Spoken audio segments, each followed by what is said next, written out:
Dans cette vidéo, je vais partager avec vous une thématique qui me fait énormément mal. Parce que quand tu es dans le domaine des affaires, il y a des règles superbes importantes à maîtriser. Pourquoi est-ce que les Chinois, les Libanais, les Européens réussissent en Afrique?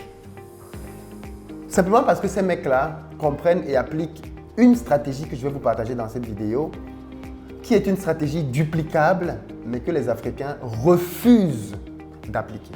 Je dis bien refusent d'appliquer. Parce que le jour où les Africains vont appliquer cette stratégie-là, croyez-moi, on va mettre dehors toute mauvaise concurrence. Ou du moins, les industries africaines vont devenir beaucoup plus solides et redoutables. Et dans cette vidéo, je vais vous expliquer avec un cas pratique comment est-ce que les autres mettent ça en application et comment est-ce qu'ils sont forts, puissants avec ça et comment est-ce qu'en parallèle, les locaux ne le mettent pas du tout en application et ils sont faibles et fragiles. L'unité, l'union est une arme et une force redoutable.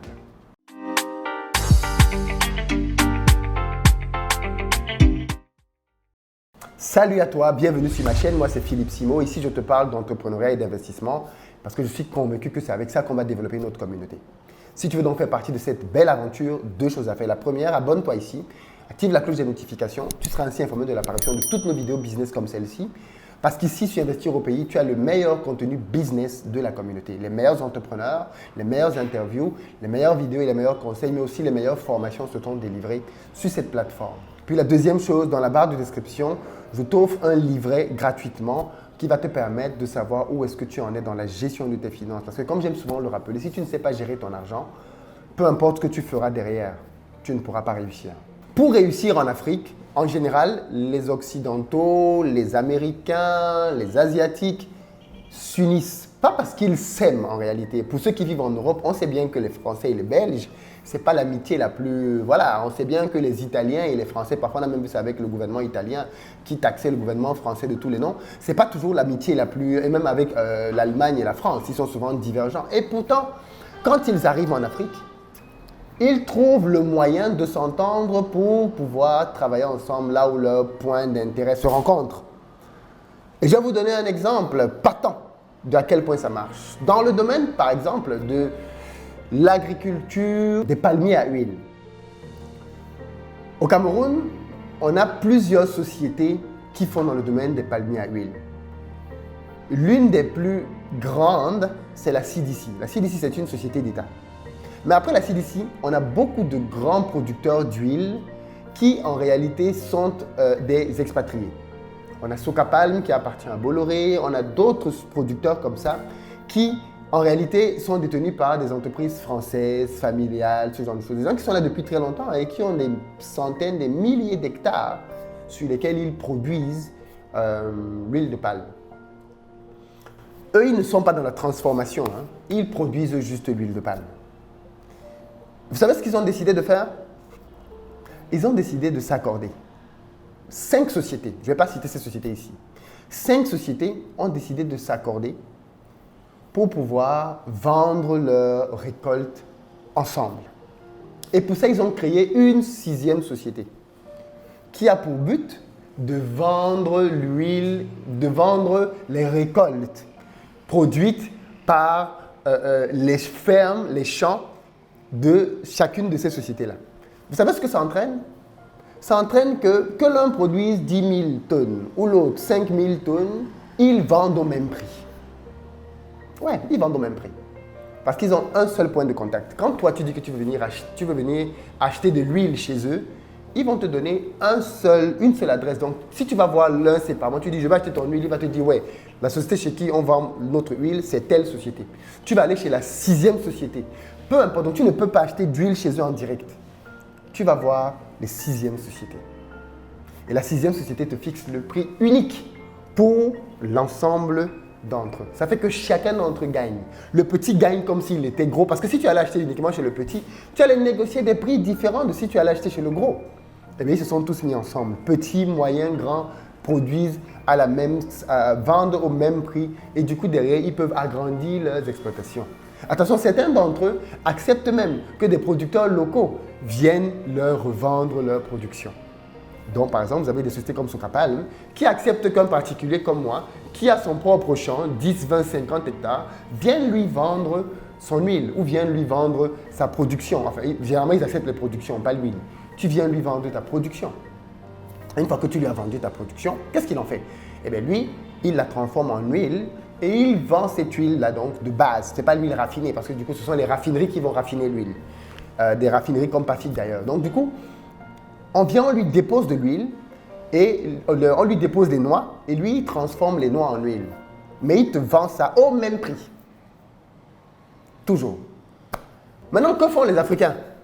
On pourrait se dire, les Africains voient bien qu'ils ne peuvent pas perforer cette muraille parce que les gars sont unis et ils ont un seul point de vente. À votre avis, les raffineurs, qu'est-ce qu'ils devraient faire? Les raffineries, qu'est-ce qu'ils devraient faire? Ils devraient faire la même chose.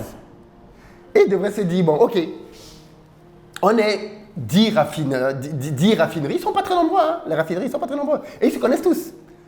Il y a des petits, des moyens et un grand qui est libanais. Un grand, Mayor. Un grand, Mayor est libanais. Le reste des raffineurs, ce sont des Camerounais. Mais ils sont plus petits que Mayor. Et tous ensemble ne valent pas Mayor. Donc, ils auraient pu décider qu'on va se mettre tous ensemble, plutôt que de se battre chaque petit moyen. On aurait pu tous se mettre ensemble et décider qu'on vend notre huile au même prix. Et comme ça, on a une seule société qui vend l'huile et vend l'huile au même prix. Le petit vendrait l'huile au même prix que le moyen vendrait l'huile au même prix que le grand. Et comme ça, toutes les raffineries gagneraient. Mais au lieu de ça, est-ce que vous pensez que c'est comme ça qu'ils procèdent? Non! C'est évident, n'est-ce pas? Tout le monde voit que c'est évident de faire ça. Eh bien non, nos amis, chacun vend son huile individuellement. Oui, vous avez entendu. Et ils se font la guerre des prix. Tel vend à 5 000, je vais vendre à 4 900. Tel vend à 4 900, je vais vendre à 4 700. Tel vend à 4 700, je vais vendre à 6 000. Du coup, c'est la guerre des prix entre eux et ils commencent à faire quoi? Essayer de se manger, essayer de se bouffer. Pendant ce temps, les Français, les Occidentaux sont de leur côté, unis dans la paix, peace and love, ils se regardent, ils sourient, on gagne tous ensemble, on prospère tous ensemble. Et de l'autre côté, les locaux, on essaie de se battre entre nous. Pour essayer d'amener le pion à l'autre, essayer que l'autre ferme, essayer que... Alors qu'ils sont tellement peu nombreux, ils sont peu nombreux, il n'y a pas 10 raffineries, ils gagneraient à se mettre ensemble et à avoir un seul prix de vente qu'ils imposent sur le marché. Alors, on dira du point de vue du consommateur, ce n'est peut-être pas bien parce que le consommateur ne pourra pas bénéficier de l'effet de concurrence, je suis d'accord.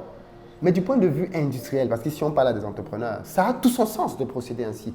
C'est ce que les Français font. Pourquoi est-ce que les Africains ne font pas ça? La guerre des égos. Oui, mais pourquoi est-ce que moi je vais faire ça? Pourquoi est-ce que je vais faire ci? Pourquoi est-ce que je vais faire cela? Avec lui, ainsi de suite, ainsi de suite. Les crabes, il faut qu'on s'entretue, il faut que je puisse dire que je suis plus fort que lui, plus fort qu'elle.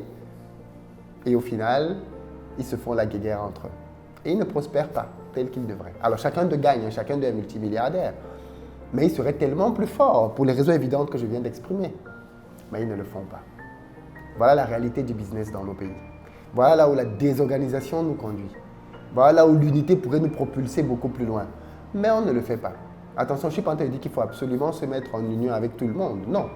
Mais parfois, quand nos intérêts convergent, on peut ne pas être les meilleurs amis du monde. Mais quand nos intérêts convergent, on va trouver le moyen de travailler ensemble.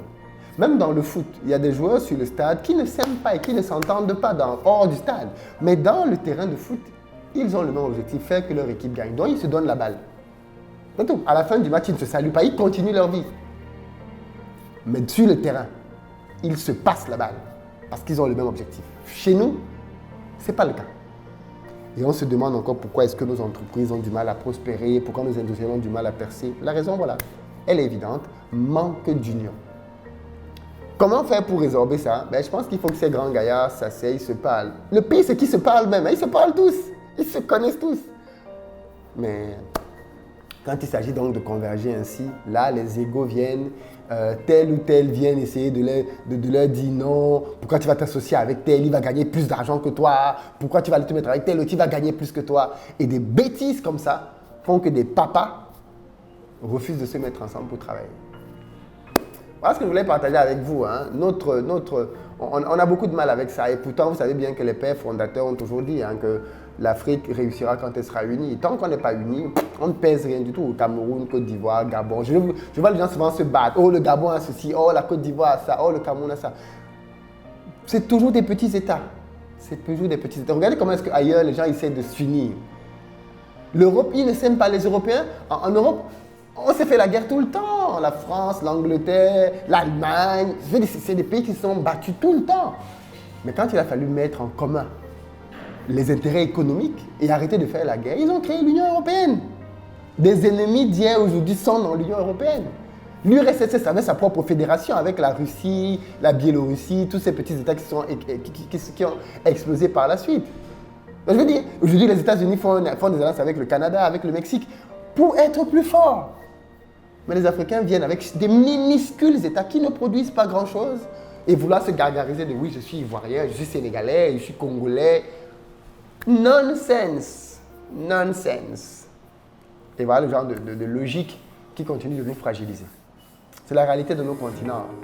Dites-moi ce que vous en pensez dans les commentaires. Partagez la vidéo. J'espère qu'elle incitera les uns et les autres à comprendre l'intérêt de se mettre ensemble et à travailler. Montrons qu'on peut travailler ensemble, au moins là où nos intérêts convergent. On peut ne pas se parler dehors, mais là où nos intérêts convergent, mettons-nous ensemble et faisons le deal, faisons le business. Le business, c'est des accords, c'est des partenariats.